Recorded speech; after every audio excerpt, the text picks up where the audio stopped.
Amigos, ó. Olá, meus amigos, boa noite a todos, sejam bem-vindos ao canal Espiritismo na Prática.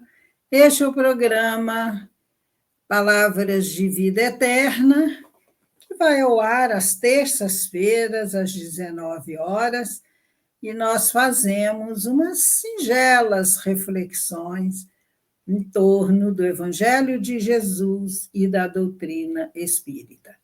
Nós abraçamos a todos com muito carinho, rogando a Jesus que envolva cada um de nós, cada lar, cada coração, em sua paz, em sua luz, em seu amor, e que estas vibrações muito elevadas do nosso Mestre querido alcancem todos os nossos irmãos em humanidade, todos os lares, né? Que haja paz na terra, que haja paz nos corações e nos lares. Então, nós vamos fazer uma prece para iniciarmos as nossas reflexões. Querido Mestre Jesus, nós te agradecemos, Senhor, por mais esta oportunidade de estarmos sintonizando no mesmo ideal de amor, no mesmo desejo forte de aprender o teu Evangelho e a tua doutrina, colocá-los em prática no nosso dia a dia, e assim tornar a nossa caminhada mais feliz e contribuindo para o nosso progresso espiritual. Abençoa, Jesus, o nosso esforço, embora pequenino, e abençoa este canal, e abençoa e envolve em paz a todos aqueles que se propõem a divulgar o teu Evangelho e a tua doutrina. Somos agradecidos a Deus pela vida infinita, a Maria Santíssima, aos bondosos amigos espirituais, por todo o amor, toda a assistência que eles nos proporcionam. E é em teu nome, Jesus, em nome de Deus, de Maria Santíssima e dos Espíritos bons, que nós iniciamos a nossa reflexão desta noite. Que a tua paz permaneça conosco, que assim seja. Então, meus amigos, nós temos no dia 1º de maio a comemoração do Dia do Trabalho. É uma comemoração que nos faz refletir em torno da lei do trabalho, que é uma lei divina, que faz parte dos comentários, das perguntas de Allan Kardec, na parte 3ª do Livro dos Espíritos, quando ele aborda essas leis e a lei do trabalho. Ele aborda também, e mais as outras 11 leis. É o capítulo 3º. O capítulo 3º da parte 3ª, né, do Livro dos Espíritos. E na questão 674 até 685, Allan Kardec conversa, dialoga com os espíritos, né, a respeito dessa lei tão importante, né, nas nossas vidas. Na questão 674, Kardec pergunta: a necessidade do trabalho é lei da natureza? E os espíritos respondem: o trabalho é lei da natureza. Por isso mesmo que constitui uma necessidade. E a civilização obriga o homem a trabalhar mais, porque ele aumenta as necessidades e os gozos. Então, Kardec, os espíritos mostram aqui muito claro, né, que essa lei, né, é uma lei da natureza. Na questão,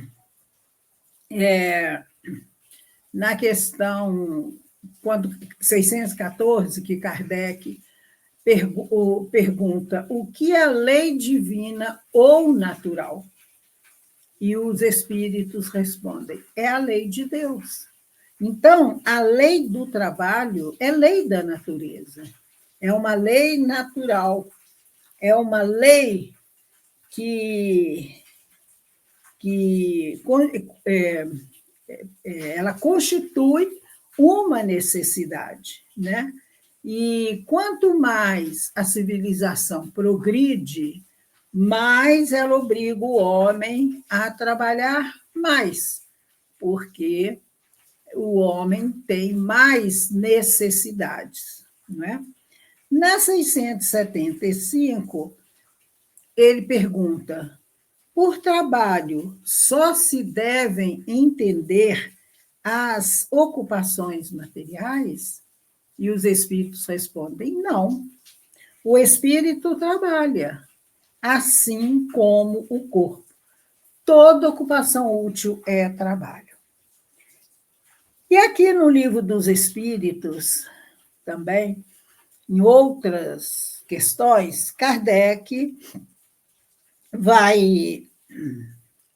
Os espíritos vão dizer a Kardec que nada está estático na natureza, não é? Que o espírito trabalha o tempo todo. No Livro dos Médiuns, Kardec pergunta para os espíritos se em algum momento o espírito está inativo. E os espíritos respondem que não, o espírito nunca está inativo. Até durante o sono físico, nós trabalhamos. Em desdobramento do corpo físico, na pátria espiritual, nesses momentos em que nós vivemos a vida de espíritos, nós estamos trabalhando.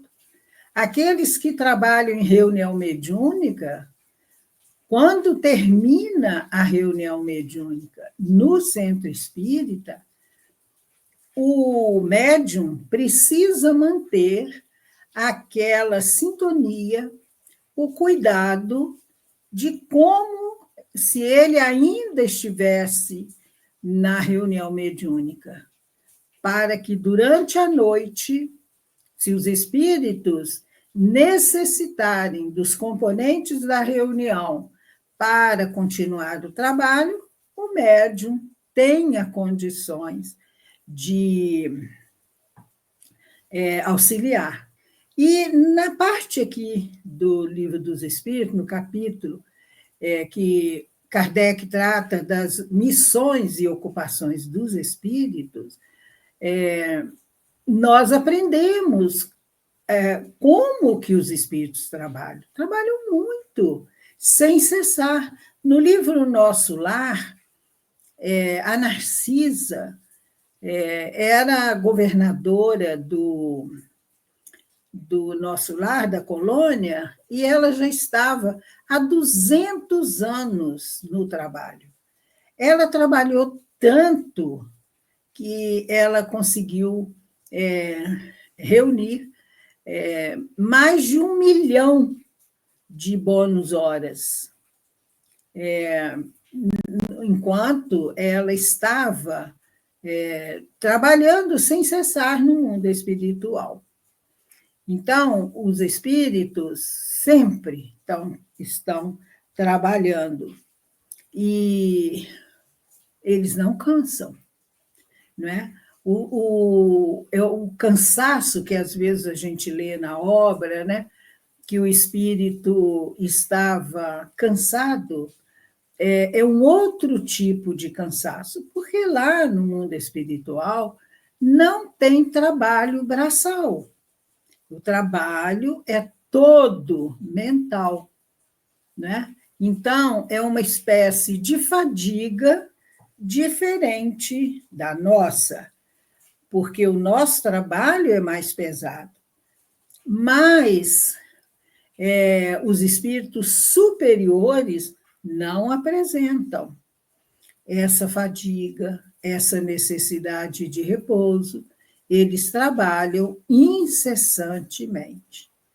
E a gente vê também o exemplo de Jesus, que ele disse: o meu Pai trabalha até hoje e eu também trabalho. Então, Deus trabalha criando incessantemente, né? Ele é o Criador. Nós somos os co-criadores. André Luiz fala muito bem sobre isso no livro Evolução em Dois Mundos. E Jesus tinha uma profissão, né? Ele era carpinteiro. Desde cedo, ele aprendeu com seu pai o ofício da carpintaria. Então, ele trabalhava com José na carpintaria. Nós vemos o exemplo de Paulo de Tarso. Paulo, enquanto Saulo, ele era de uma família muito rica, e ele é costume dos judeus, desde cedo, eles ensinarem uma profissão para os seus filhos. E mesmo que fosse uma família muito rica. E Paulo aprendeu o ofício de tecelão, e que foi uma maravilha para ele, porque quando ele se tornou cristão, quando ele se tornou um divulgador da Boa Nova, ele foi abandonado pelos amigos, o próprio pai, né, achou que ele estava louco e não quis mais ajudá-lo, e ele viveu uma vida de muitas provações também, mas privações, né?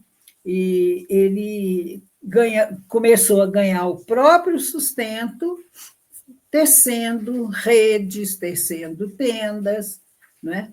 Para ganhar o dinheiro e que o sustentava, né? Então, nós vemos muitos exemplos de espíritos elevados espíritos superiores, né, que trabalham, e que não é nenhuma humilhação. Aí, na questão 676, Kardec pergunta: por que o trabalho se impõe ao homem? E os espíritos respondem: por ser uma consequência da sua natureza corpórea. É expiação e, ao mesmo tempo, meio de aperfeiçoamento da sua inteligência. Sem o trabalho, o homem permaneceria sempre na infância quanto à inteligência. Por isso é que seu alimento, sua segurança e seu bem-estar dependem do seu trabalho e da sua atividade. Ao extremamente fraco de corpo, concedeu Deus a inteligência em compensação, mas é sempre um trabalho. Você lê a história da humanidade, lá muitos séculos passados, o trabalho era considerado uma humilhação. Os nobres, as famílias abastadas, não trabalhavam. Eles viviam de herança, de renda, como se diz. né? Então, era uma vida fútil, uma vida vazia, que eles não se preocupavam com essas questões das suas necessidades, porque eles sempre tinham recursos. Mas as pessoas mais simples, que precisavam ganhar o pão, né, de cada dia, eles eram menosprezados pelas classes mais privilegiadas. E era tão vergonhoso o trabalho que as pessoas andavam de cabeça baixa, com vergonha, né? Hoje não. Hoje não, praticamente não tem mais isso, né?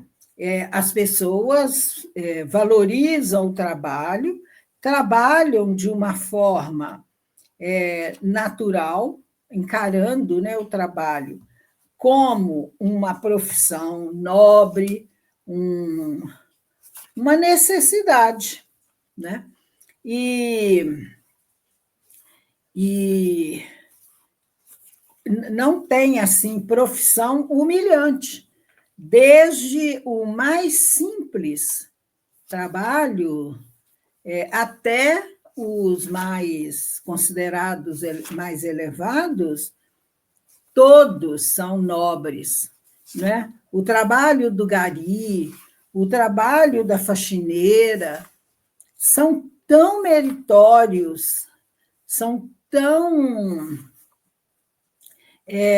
valorizados e respeitados como o trabalho de um reitor, de uma universidade, de um médico, não é?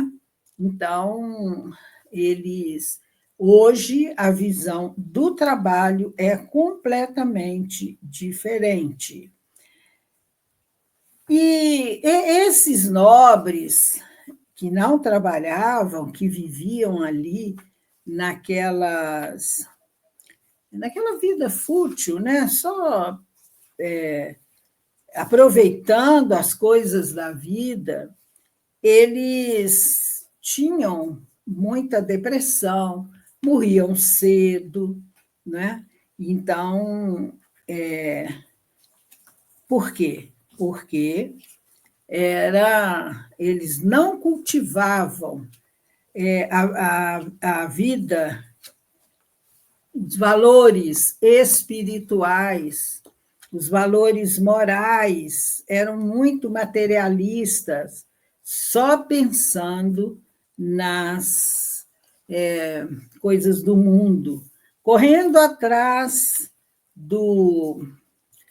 das festas, da vida mundana. Então, era muito comum ter depressão, né? Muitos suicidavam. Quando eles perdiam a fortuna, eles ficavam desesperados e muitos suicidavam. Então, gente, e hoje a gente vê assim também que as pessoas famosas, as pessoas que ganham fortunas, né? Essas pessoas, hoje ainda a gente vê a depressão, eles fogem para os vícios, né? O vazio muito grande que eles sentem dentro de si, né? Porque não tem não tem um objetivo, porque a gente trabalha muito para conseguir, eu quero comprar uma casa, né? Eu quero pagar um curso superior, mas muitos desses que têm o dinheiro fácil não precisam de muito trabalho, eles sofrem muito.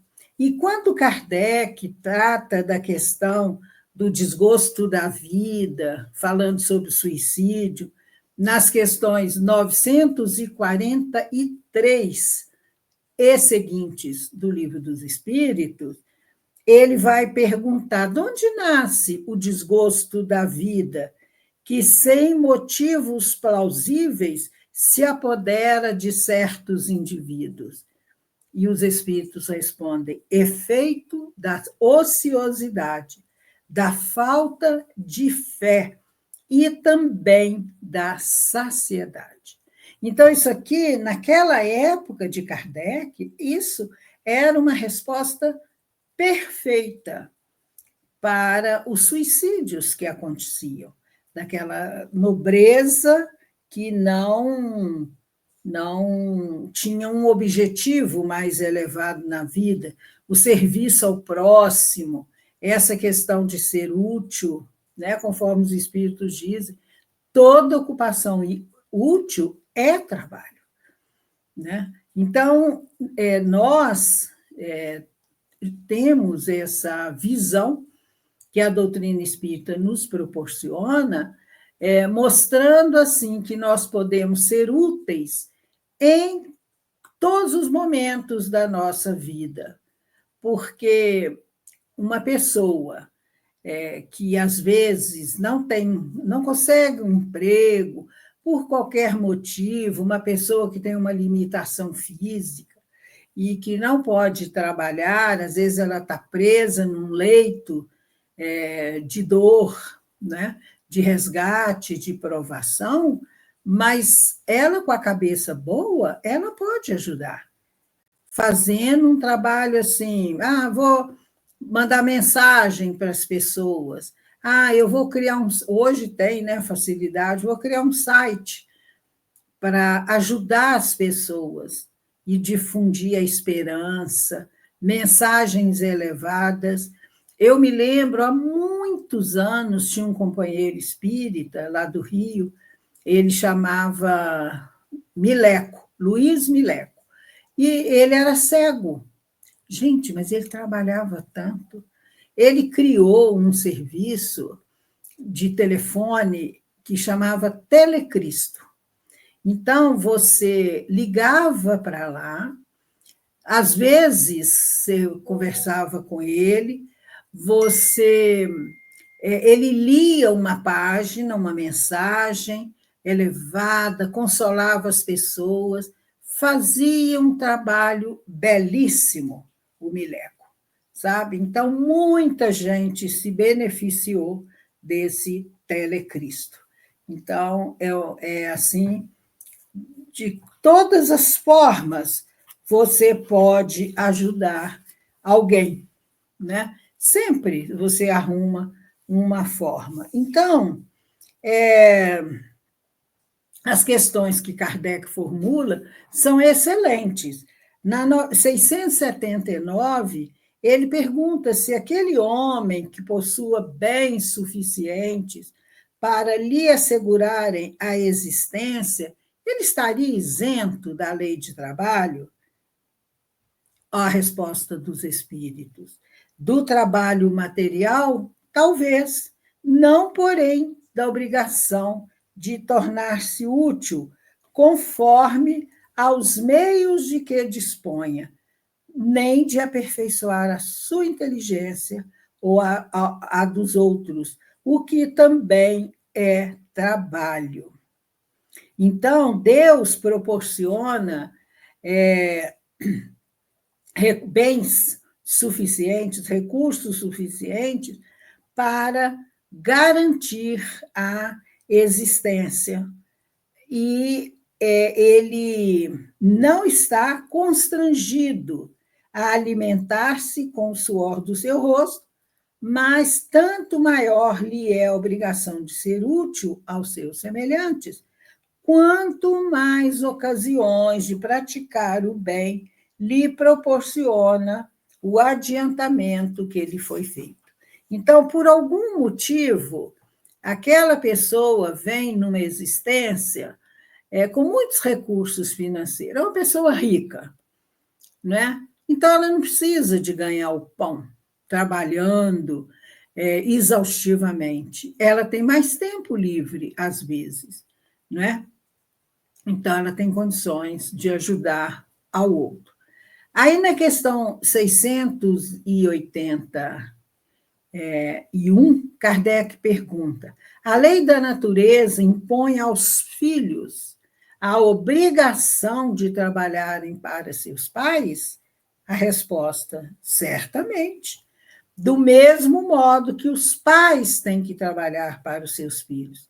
Foi por isso que Deus fez do amor filial e do amor paterno um sentimento natural. Foi para que, por essa afeição recíproca, os membros de uma família se sentissem impelidos a ajudarem-se mutuamente, o que, aliás, com muita frequência, se esquece na vossa sociedade atual. A lei de Deus é clara: honrai a vosso pai e a vossa mãe. Deus, Moisés, na lei, ele não fala amai ao vosso pai, não, honrai. Então, todos nós podemos honrar os nossos pais, devemos honrar, né? Porque é lei divina. E quando os pais já estão mais fracos, mais idosos, os filhos precisam prover ao seu sustento. Mas hoje a gente, muitas vezes, não vemos isso na sociedade, infelizmente. Aí Kardec vai falar do limite do trabalho, do repouso. E ele pergunta: sendo uma necessidade para todo aquele que trabalha, o repouso não é também uma lei da natureza? E os espíritos respondem: sem dúvida. O repouso serve para a reparação das forças do corpo e também é necessário para dar um pouco mais de liberdade à inteligência, a fim de que se eleve acima da matéria.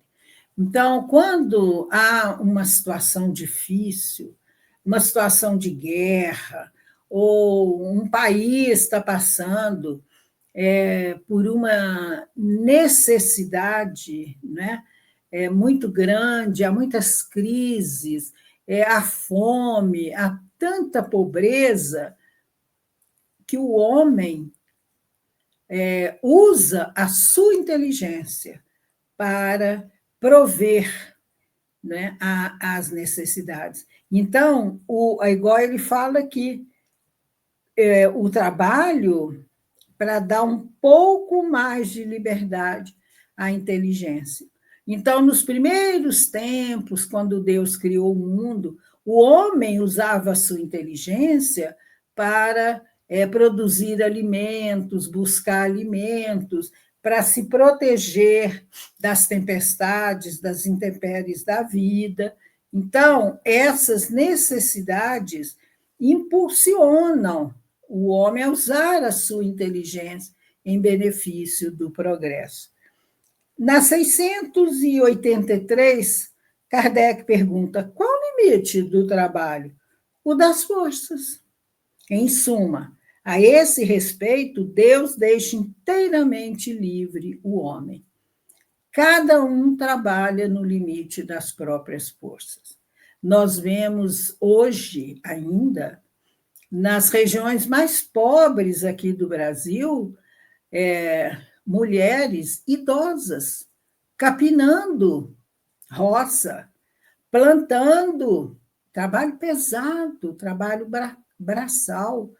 Nós vemos pessoas de 70, 80, 90 anos ainda trabalhando, porque têm saúde e sentem necessidade do trabalho e precisam do trabalho para a sua subsistência.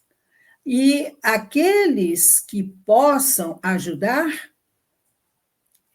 os filhos, que ajudem, que auxiliem, porque os pais idosos já trabalharam a vida inteira, não é? Em benefício dos seus filhos. Mas hoje ainda, infelizmente, nós vemos o trabalho escravo. Quantas pessoas que ganham uma miséria, que são explorados por seus patrões. Quantas pessoas que fazem hora extra e que não são remunerados nessas horas extras, né? A gente vê patroas que maltratam os seus serviçais, a sua faxineira, a sua empregada doméstica, pagando abaixo do que elas mereciam ou do que dispõe a lei. Então, essas pessoas serão responsabilizadas no futuro,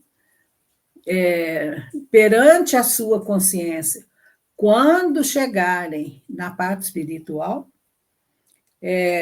para prestar contas dessa negligência.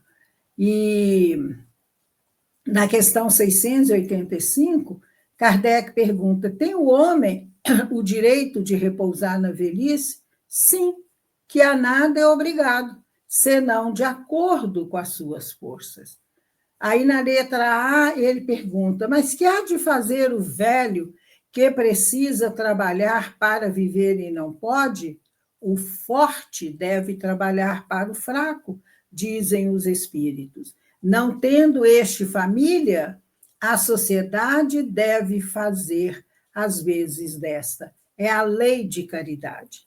E depois nós temos aqui uma nota de Kardec brilhante que ele fala sobre a educação, mas que o nosso tempo não permite comentar, né? Então, vocês leiam na questão 685 essa nota de Kardec, né? Então, a gente vê aqui essa lei da caridade, né? Mostrando que o mais forte precisa trabalhar para o mais fraco. E esses que exploram seus semelhantes, que são maus patrões, né? Que não respeita aqueles mais humildes que necessitam do trabalho, que exploram, que roubam muitas vezes da sua aposentadoria, esses serão responsáveis. Raul Teixeira conta um caso muito interessante que eu vou encerrar com esse caso. Ele diz que um dia ele saiu com um amigo do trabalho e foram almoçar num restaurante.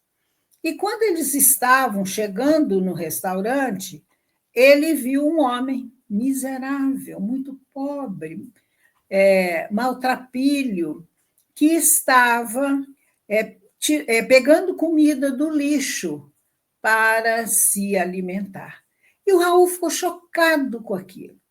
E falou: meu Deus, o que aconteceu com este homem? E Camilo, o espírito protetor do Raul, falou assim: olha ali a placa, como é que é o nome dessa rua? Aí o Raul falou, né? Leu a placa, era uma figura que, enquanto em outra encarnação, ele fora morador ali, um político influente, uma pessoa de muitos recursos, mas que havia explorado de uma forma muito triste a todos que o serviam. Então, Camilo falou com ele: esse nome dessa rua é aquele homem que no passado não soube respeitar e honrar, né, a lei, que explorou os seus